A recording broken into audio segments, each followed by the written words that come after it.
a heartbreak, a sword, a trowel, a wall, and some teamwork today on another episode of the Bible in 1 year with the preacher's husband. Today we're starting the book of Nehemiah and going through chapters 1 through 5. Tomorrow we're going to get to Nehemiah chapters 6 and 7. So, as always, when we start a new book, I give a little intro here. And the intro to Nehemiah, the author of Nehemiah is traditionally given to Ezra because Ezra and Nehemiah used to be one book. But the book's titled Nehemiah based on the leading character, not necessarily written by Nehemiah. So when you're reading it first person, it seems as if Nehemiah is talking and Nehemiah is the writer. But Jewish tradition says, nope, this is Ezra. So it was written around 430 BC, right after the final group of Jewish exiles returned from Babylon in 445 BC under the governorship of Nehemiah. And big picture here, through Nehemiah's leadership, God enabled the Israelites to rebuild and dedicate Jerusalem's walls, as well as to renew their commitment to God as his covenant people. So essentially, the book of Nehemiah is a lot about leadership. How to be a good leader. Chapter 1, we start out, Nehemiah gets word from his brother, one of his brothers, Hanani, comes into him and says, the remnant in the province who survived the exile are in great trouble and disgrace. Jerusalem's wall has been broken down and its gates have been burned. Now, when Nehemiah heard this was his reaction. He sat down and he wept and he mourned for days. And he goes down on his knees and he prays to God. And he prays this prayer to God. Now, Nehemiah at the time was actually the king's cupbearer. So what does that mean? What does it mean to be a cupbearer? Well, a cupbearer was a very, very responsible person in the kingdom. And this was for King Artaxerxes. Now, he was probably one of the top 4 or 5 people in the king's court, if you think about it, because he's not only responsible for just choosing appropriate wines for the king to drink at his meals and during his festivities, but he's also tastes the wine himself to make sure it's not poison. So in that aspect, if you think about it, if the cupbearer is not feeling good or the cupbearer is sad, that's a huge big deal to the king. It's a huge big deal to everybody, because if the king's not happy, neither is anybody else in the kingdom. So Nehemiah's happiness was of utmost importance to the king. So keep that in mind. So when wine was set before the king, it says here that Nehemiah basically takes it, he tastes it, he gives it to the king, and he has never been sad in the presence of the king.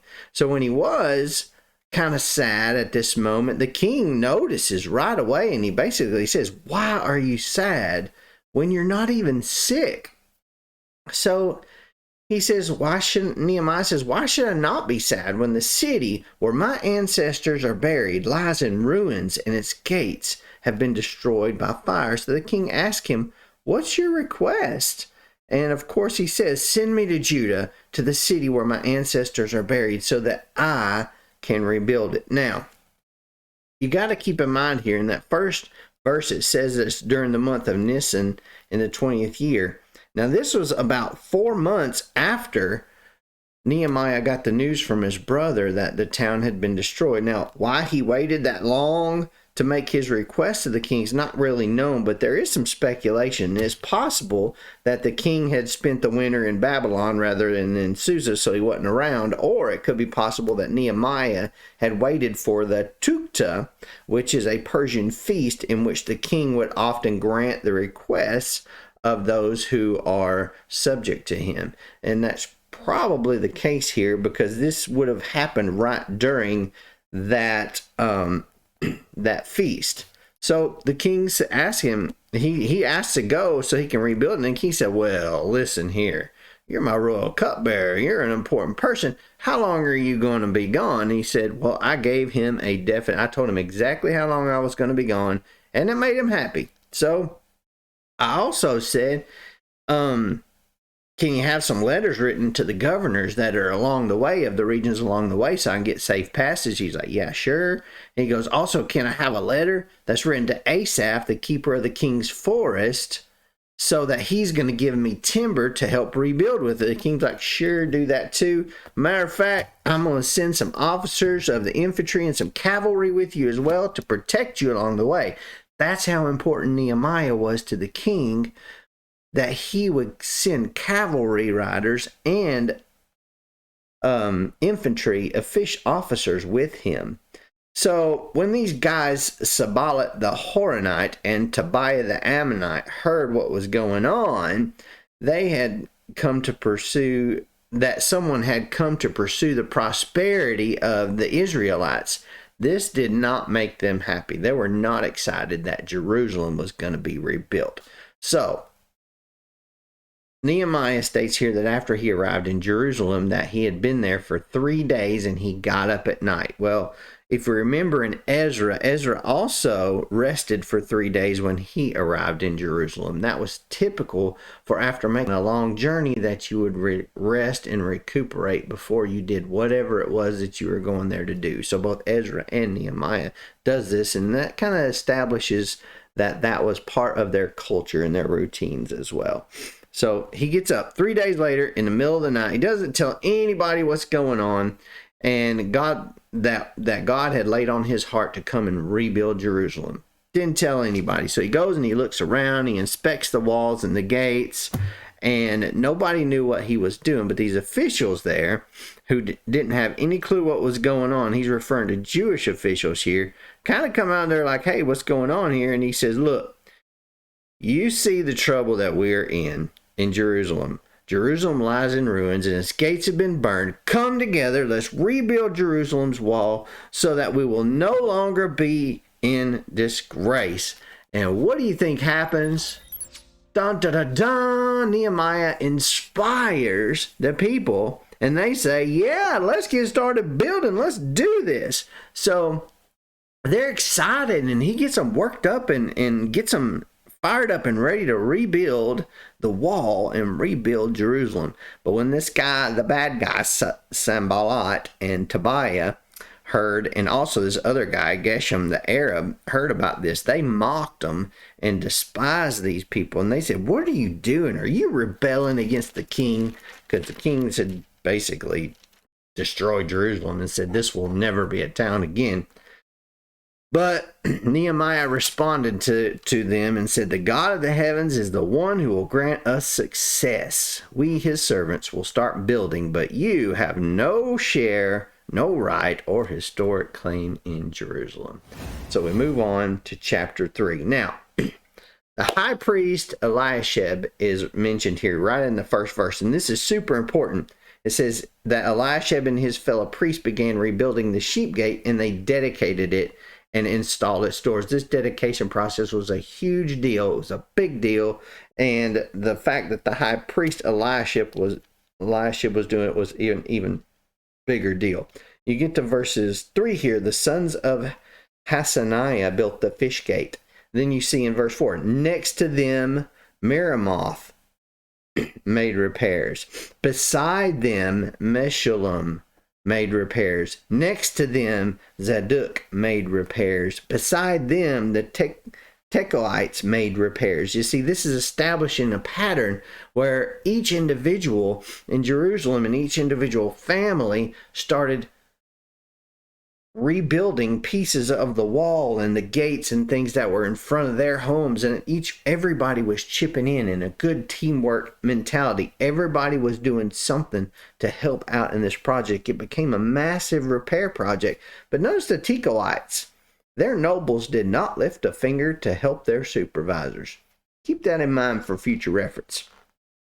Now, the workers here are described as building the wall and gates, while in most of the chapter, the builders made repairs, okay?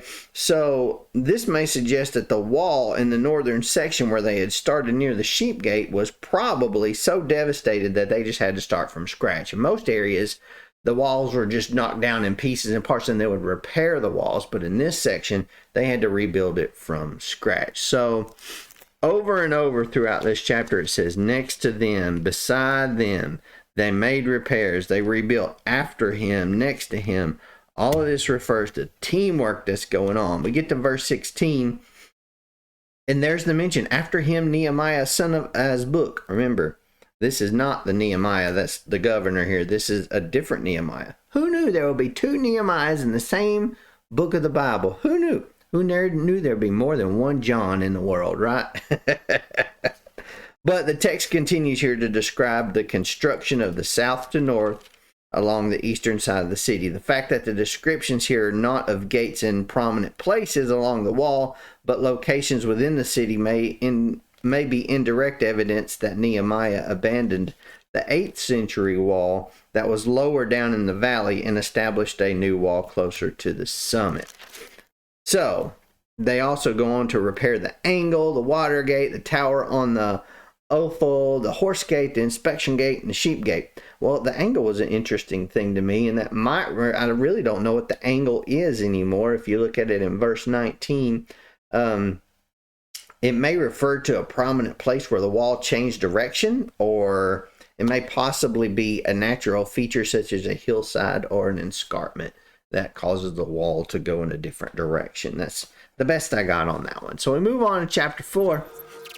And in chapter 4, they're facing lots and lots of opposition. The opposition starts to get intense when Sanballat heard that they were rebuilding the wall. He became furious and he mocked the Jews even more. He was saying things like, what are these pathetic Jews doing? Can they restore it by themselves? Will they offer sacrifices? Will they ever finish it? Can they bring these burnt stones back to life from the mounds of rubble? And this Tobiah guy, he said, indeed, even if a fox climbed up with their building, he would break down their stone walls. They're discouraging these people, and they're trying to keep them from doing their job. But Nehemiah says, so we rebuilt the wall until the entire wall was joined together, for the people had the will to keep working. He kept inspiring them to keep going, and they did. They kept working even in spite of opposition. So when these bad guys, Sanballat, Tobiah, and of course the Arabs, heard that the repairs were progressing and they were making very good progress and getting close to being done, they became super furious, and they plotted to come and fight against Jerusalem and basically come and just kill them to keep them from doing this. So they prayed about it, and God answered their prayers with basically telling them, look, you're going to have to station some guards. So they did. And their enemies said they won't realize it until we're among them. We're going to sneak in. We're going to kill them. And they're going to stop doing the work. But instead, Nehemiah says in verse 13 here, so I stationed people behind the lowest section of the wall at the vulnerable areas.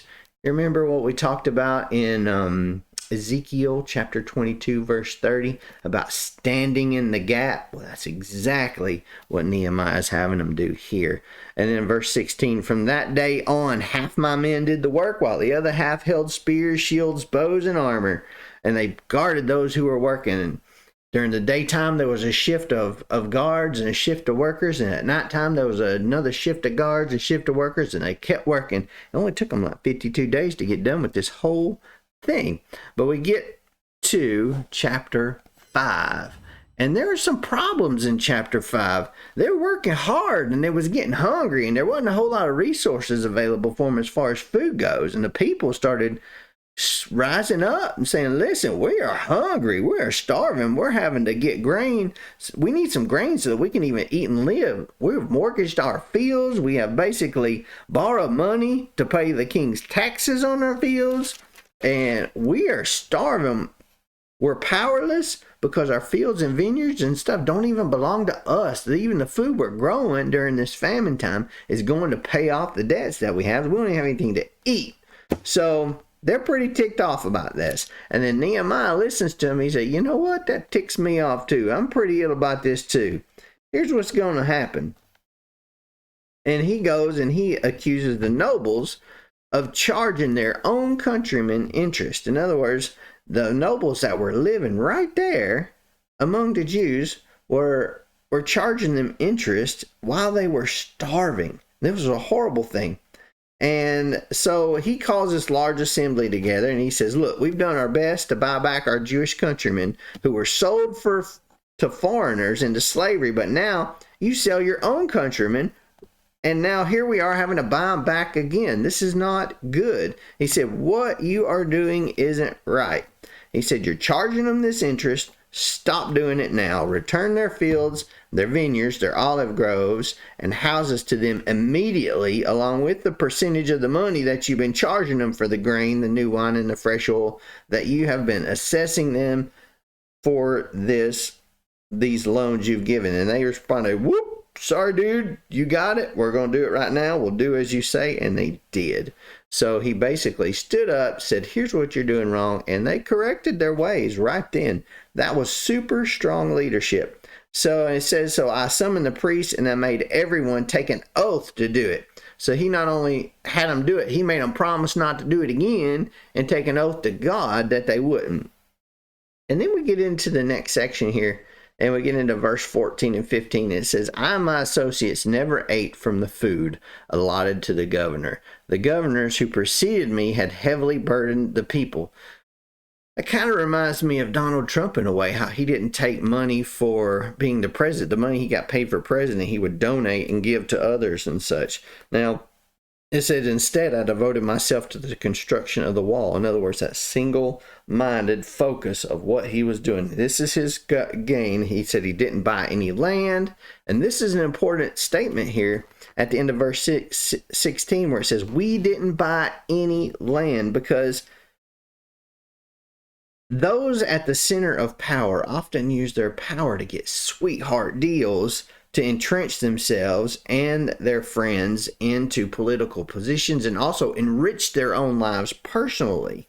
But Nehemiah and his men didn't take advantage of their power, especially when desperate people were willing to sell their properties for just some food. He didn't take advantage of that. Matter of fact, he didn't take advantage and he stopped others from doing it as well. That is a good person. So the very last verse of chapter 5, remember me favorably, my God, for all that I have done for this people. So what's my takeaway from today?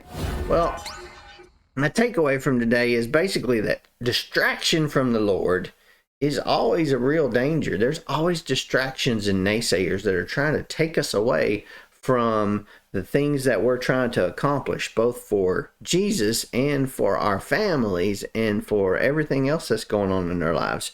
Recognizing that this great peril is real and determining to not allow oneself to become sidetracked, but resolving to remain singularly focused on the Lord's work is a mark of true discipleship. So if you want to be a disciple of Jesus Christ, understanding that having that singular focus on doing God's work is extremely important. Now, that's what I got for you today. I hope this has helped in your studies. If it has, click that like button, that subscribe button. Of course, click the little jingle bell so you get notified the next time I upload a video. Share it with somebody. And if you're rumbling with me on Rumble, hit that little boxing glove. And I will see you tomorrow for another episode of the Bible 1 Year with the Preacher's Husband. We'll see you then.